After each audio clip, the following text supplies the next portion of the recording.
Hello, in front of me I've got Redmi Note 12 Pro Plus.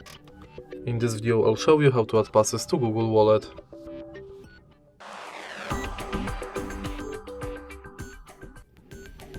In the beginning, let's go to Wallet and now tap Add to Wallet button.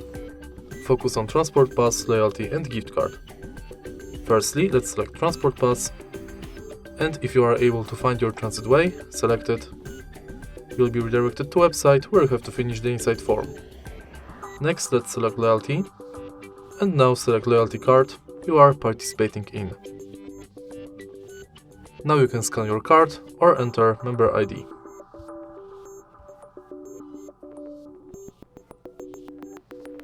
Go back, and in the end, let's select gift card, which is pretty similar to Loyalty card, because you have to select shop, enter card number, PIN, balance, your notes and tap Add to Wallet.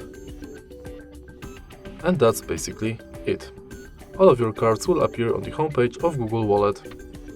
If you find this video helpful, please leave a like, comment and subscribe.